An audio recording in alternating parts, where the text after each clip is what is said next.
SC వర్గీకరణ అనే అంశం సుప్రీంకోర్టు తీర్పు తర్వాత రాష్ట్ర ప్రభుత్వం ఏకసభ్య కమిషన్ని అపాయింట్ చేసింది రాజీవ్ రంజన్ మిశ్రా నాయకత్వంలో. ఆ కమిషన్ కూడా తన రిపోర్ట్ను సబ్మిట్ చేసింది. ఆ రిపోర్ట్ని స్టడీ చేయడానికి గౌరవ సాంఘిక సంక్షేమ శాఖ మంత్రి డోలా వీరాంజనేయుల గారి నాయకత్వంలో ఒక క్యాబినెట్ సబ్ కమిటీని కూడా కాన్స్టిట్యూట్ చేశారు. ఇవన్నీ మంచి పరిణామాలు. ఈ ప్రయాణాన్ని రాష్ట్ర ప్రభుత్వం దీంట్లో వేగవంతమైన చర్యలు తీసుకుంటున్నందుకు కూటమి ప్రభుత్వానికి, ముఖ్యంగా ముఖ్యమంత్రి చంద్రబాబు నాయుడు గారికి, వాళ్ళ మంత్రివర్గానికి, ప్రభుత్వానికి ధన్యవాదాలు తెలియజేస్తా ఉన్నాం. మొత్తం మాదిగ జాతి తరఫున మేము సంతోషాన్ని వ్యక్తం చేస్తా ఉన్నాం. అయితే కొందరు రాజకీయ నాయకులు లేకపోతే పొలిటికల్ కార్యకర్తలు వస్తున్న సమాచారం, బయటకు వస్తున్న సమాచారం, కొన్ని పత్రికల్లో వస్తున్న సమాచారాన్ని క్రోడీకరించినట్టయితే కొందరు ఎమ్మెల్యేలు మాట్లాడిన సంభాషణలు తీసుకున్నట్టయితే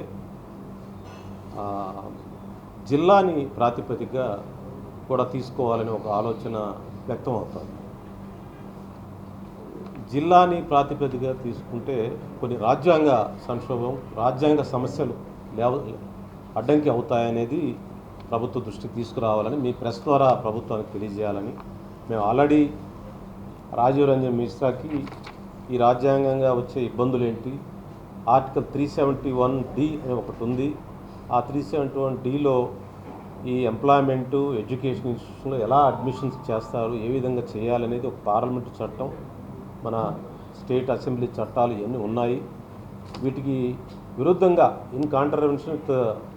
దానికి విరుద్ధంగా కాంట్రరీగా చేస్తే ఎలాంటి రాజ్యాంగ సమస్యలు వస్తాయో కూడా రాజీవ్ రంజన్ మిశ్రాకి నేను నా మిత్రుల ద్వారా కలిసి మేము ఎక్స్ప్లెయిన్ చేసాం. వారు సానుకూలంగా అర్థం చేసుకున్నారు, మాతో చెప్పారు ఇది కష్టమే, ఇది ఆ విధంగా చేయడానికి వీల్లేదని చెప్పారు. మరి అది ఎలా లీక్ అవుతుందో, ఎలా బయటకు వస్తుందో కొందరు ప్రజాప్రతినిధుల ద్వారా జిల్లాల ప్రాతిపదిక జరుగుతుందనేది వస్తాం. కానీ ఆ జిల్లా ప్రాతిపదిక చేయటం అనేది ఆర్టికల్ 371Dకి విరుద్ధము. దీనిలో స్పెసిఫిక్ ఆర్టికల్ 371Dలో special provisions with respect to the state of Andhra Pradesh and Telangana in the matters of public employment and matters of education అని ఒక చట్టాన్ని చేశారు, పార్లమెంట్ చేసింది. దాని అనుబంధంగా ప్రెసిడెన్షియల్ ఆర్డర్ ఇచ్చారు. దాని అనుబంధంగా రాష్ట్ర అసెంబ్లీలో చట్టాలు చేశారు. దాని అనుబంధంగానే ఇప్పుడు AP public employment recruitment act 1975 వచ్చింది. దాని అనుబంధంగానే AP education institutions 1974 admissions, medical, engineering, university admission జరుగుతాయి. ఇంత ప్రాసెస్ ఉంటే జిల్లా ప్రాతిపదిక ఒకవేళ అది ఇంకా బయటికి అఫీషియల్గా రాలేదు, ఒకవేళ అలాంటి ఆలోచన చేస్తే మళ్ళీ న్యాయ సమస్యలు వచ్చే అవకాశం ఉంది. ఇది క్యాబినెట్ సబ్ కమిటీ క్షుణ్ణంగా లీగల్ ఒపీనియన్ తీసుకొని ముందుకెళ్లాలని మీ ద్వారా విజ్ఞప్తి చేస్తాను. లేకపోతే కంచంలో పెట్టి తినే పరిస్థితి ఉండదు, అది ఇంకో రకంగా నష్టం జరుగుతుంది. ఇంతకాలం 30 సంవత్సరాలు చేసిన మాదిగలు చేసిన పోరాటం, అన్ని ప్రజా సంఘాలు, అన్ని రాజకీయ పార్టీలు చేసిన ఉద్యమం, మరి సుప్రీంకోర్టు దాకా చేసిన ప్రయాణం, సుదీర్ఘ 30 సంవత్సరాల ప్రయాణం జరిగింది దీనికి సంబంధించి. అసలు దీనికి ఫస్ట్ పర్సన్ ఎవరైనా ఉన్నారంటే ఈ క్రెడిట్ తీసుకోవడానికి చంద్రబాబు నాయుడు గారు, ఎందుకంటే వారే దీన్ని ముందుకు తీసుకెళ్లారు. కాబట్టి వారికి, వారి ప్రభుత్వానికి మీ ద్వారా విజ్ఞప్తి ఏంటంటే ఈ 371D దీని అనుబంధంగా వచ్చిన ప్రెసిడెన్షియల్ ఆర్డర్, దీని అనుబంధంగా వచ్చిన Andhra Pradesh employment act, public employment act, Andhra Pradesh educational admission act, వీటన్నిటిని కూడా పరిశీలించమని చెప్పేది మా రిక్వెస్టు.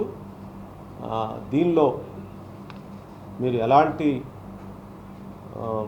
దానికి మీరు రాష్ట్ర క్యాబినెట్ ఉపసంఘం మీరు ఇన్ఫ్లుయెన్స్ అవ్వద్దు. పూర్తిగా లీగల్ ఒపీనియన్ తీసుకొని మీ అడ్వకేట్ జనరల్ సంప్రదించండి, లేకపోతే మీరు సుప్రీంకోర్టులో మీ న్యాయవాదులు సంప్రదించి ఇంతకాలం మాదిగలు చేసిన శ్రమకి మీరు కూడా దానిలో భాగస్వామ్యులు గడుపుతారు. చంద్రబాబు నాయుడు గారే దీనికి ముందు నడిపించారు కాబట్టి ఈ క్రెడిట్ని పూర్తి స్థాయిలో మాదిగలకు అందే విధంగా వారిని తీసుకోమని చెప్పి మీ ద్వారా మాదిగ ప్రజల తరఫున ఈ వర్గీకరణ పోరాటాలు ఉద్యమాల తరఫున వారికి విజ్ఞప్తి చేస్తాం. ఎందుకంటే తెలంగాణ గవర్నమెంట్ కూడా దీని మీద రేపు అసెంబ్లీలో చట్టం చేయబోతా ఉంది. 17వ తారీఖు చేస్తున్నాం. ఈరోజే వాళ్ళ షెడ్యూల్ ఇష్యూ చేశారు. మరి ఆ చట్టం వాళ్ళ పరిస్థితి చూస్తామంటే వాళ్ళైతే మేము స్టేట్ యూనిట్గా చేసుకుని existing rules, existing admissions, existing recruitment ఎలా జరుగుతుందో దాని ప్రకారమే జిల్లా లెవెల్ పోస్టులు జిల్లా లెవెల్లో, జోనల్ లెవెల్ పోస్ట్ జోనల్లో, స్టేట్ లెవెల్ పోస్ట్ స్టేట్ లెవెల్లో, యూనివర్సిటీ లెవెల్లో యూనివర్సిటీలు ఎగ్జిస్టింగ్ రూల్ ప్రకారమే చేస్తున్నామని తెలంగాణ ప్రభుత్వం స్పష్టంగా తెలియజేస్తుంది. కనీసం ఆ ప్రాతిపదికను తీసుకొని, ఎందుకంటే అలా తీసుకోకపోతే మళ్ళీ పార్లమెంట్కి వెళ్తుంది, మళ్ళీ చట్టం చేయాలి, మళ్ళీ కొత్త సమస్యలు వస్తాయి. కాబట్టి existing employment rules, existing education admission రూల్స్ని ప్రాతిపదికన తీసుకుని, ఆ చట్టాల ప్రాతిపదికన తీసుకొని 371Dని ప్రెసిడెన్షియల్ ఆర్డర్ని దృష్టిలో పెట్టుకొని వర్గీకరణ చట్టాన్ని ఫైనలైజ్ చేసే విధంగా ఆంధ్రప్రదేశ్ ప్రభుత్వం కూడా ముందుకెళ్ళాలి. క్యాబినెట్ సబ్ కమిటీ దీని మీద దృష్టి సారించమని మీ ద్వారా విజ్ఞప్తి చేస్తూ ఉన్నాం. ఈ సందర్భంగా ప్రజల్లో వస్తున్న అపోహలు కొంత సోషల్ మీడియాలో కూడా ప్రచారం జరుగుతుంది. జిల్లా యూనిట్గా తీసుకోబోతున్నారని చెప్తా ఉన్నాం. అది చాలా తప్పు. అది రాజ్యాంగ విరుద్ధం. అది రాజ్యాంగానికి 371Dకి విరుద్ధం. మళ్ళీ రేపు అది కోర్టులో పడుతుంది. ఎవరన్నా అలాంటి ఈ ప్రోబ్ చేయాలని చూస్తే ప్రభుత్వం వినొద్దు. ప్రభుత్వం స్ట్రిక్ట్గా ఎగ్జిస్టింగ్ రూల్స్కి, ప్రస్తుత ఏ రూల్స్ అయితే ఉన్నాయో ఆ రూల్స్ ప్రకారం ముందుకు వెళ్ళమని చెప్పి ప్రభుత్వం విజ్ఞప్తి చేస్తారు. కొంతమంది జిల్లాల యూనిట్గా చేస్తే పర్వాలేదని లూజ్గా మాట్లాడుతూ ఉన్నారు. లూజ్గా మాట్లాడితే ఏమవుతుంది? కంచంలో పెట్టి తినడానికి వీలుండదు. అలాంటి అంటే ఇచ్చి ఫలితం రాదు. వర్గీకరణ ఆ ఫలితం రాకపోతే ప్రభుత్వానికి కూడా చెడ్డ పేరు కదా. అందువల్ల కొంతమంది ప్రభుత్వాన్ని తప్పుదోవ పట్టించే విధంగా సోషల్ మీడియాలో డిస్ట్రిక్ట్ యూనిట్ అని చెప్పి చెప్తా ఉన్నారు. నిర్ద్వంద్వంగా ఖండించండి. ప్రభుత్వం మీరు న్యాయపరమైన సలహాలు తీసుకోండి. ఇప్పుడున్న ప్రస్తుతం పబ్లిక్ ఎంప్లాయ్మెంట్ చట్టం 74 ఏం చెప్తుందో, ప్రెసిడెన్షియల్ ఆర్డర్ ఏం చెప్తుందో, 371D ఏం చెప్తుందో దాని ప్రకారమే ముందుకు వెళ్ళమని చెప్పి సవినయంగా ప్రభుత్వాన్ని విజ్ఞప్తి చేస్తూ ఉన్నాము.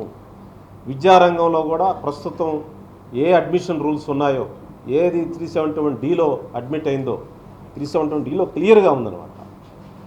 Special provisions with respect to state of Andhra Pradesh Telangana for the purpose of matter of public employment and public matter of education అని ఒక ప్రొవిజన్ 371D. అందువల్ల వీటికి విరుద్ధంగా చేసే పరిస్థితిని తిరస్కరించండి. ప్రభుత్వం గట్టిగా నిలబడమని చెప్పి కొంతమంది ఏం పర్వాలేదు డిస్టిక్ అంటే చేయొచ్చు అని చెప్పి కొంత లూజ్గా మాట్లాడుతున్నారు. వాళ్ళని నిర్ద్వంద్వంగా ఖండించమని చెప్పి ప్రభుత్వాన్ని విజ్ఞప్తి చేస్తాను. ఎగ్జిస్టింగ్ రూల్సే ఫాలో అవ్వమని చెప్పి నేను ప్రభుత్వాన్ని విజ్ఞప్తి చేస్తాను. ఇదే సందర్భంగా అసలు వర్గీకరణకి ఒక మూలరాయి లేకపోతే ఒక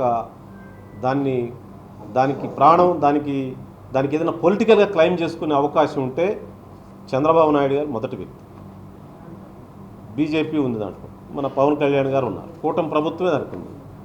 కానీ ఒక వైసీపీయే దాని మీద గోడ మీద పిల్లిలాగా ఉంది. దుర్మార్గంగా వైసీపీ వర్గీకరణ విషయంలో, వర్గీకరణే కాదు, కేంద్రంలో ఏమి రాష్ట్రానికి సంబంధించిన ఏ విషయం వచ్చినా బీజేపీ, అక్కడ కేంద్రంలో అయితే బీజేపీకి అనుకూలంగా, రాష్ట్రంలో అయితే రాష్ట్ర ప్రభుత్వానికి వ్యతిరేకంగా పనిచేస్తూ ఏ దేంట్లో కూడా స్పష్టమైన స్టాండ్ తీసుకోలేదు. నేను వైసీపీ అనేది ఒక రాజకీయ పార్టీ అయితే, దానికి రాజకీయ లక్షణాలు ఉంటే, దానికి రాజకీయ వ్యవస్థకు సంబంధించిన మూలాలు ఉంటే ఆ పార్టీకి అధికారం రావచ్చు పోవచ్చు. వర్గీకరణ విషయంలో మీ స్టాండ్ ఏంటి చెప్పమనండి. వైసీపీ వాళ్ళ దమ్ముంటే.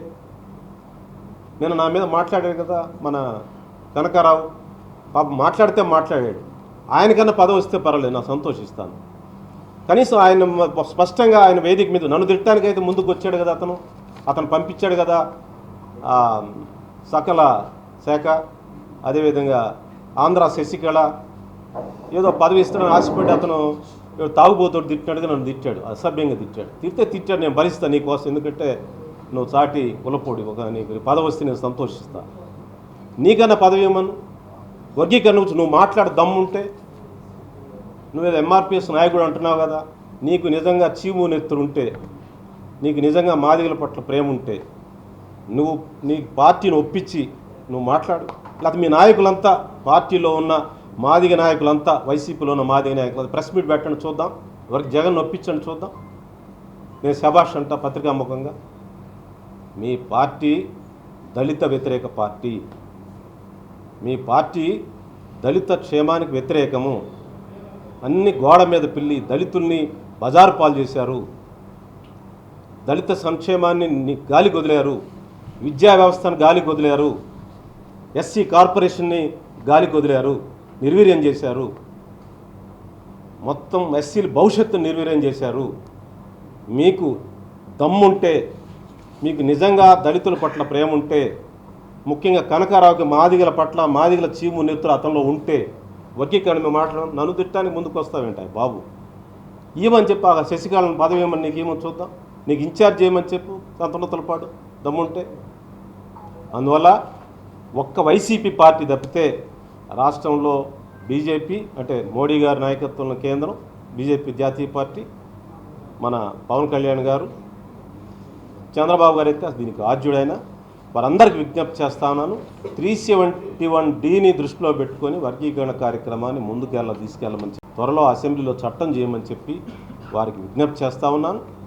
ఇలాంటి జిల్లా యూనిట్ అని చెప్పే వాళ్ళ నోరు కట్టివేయాలని చెప్పి కూడా క్యాబినెట్ ఉపసంఘానికి నేను విజ్ఞప్తి చేస్తా ఉన్నాను. అది చట్టపరమైన సమస్యలు వస్తాయి, న్యాయపరమైన సమస్యలు వస్తాయి.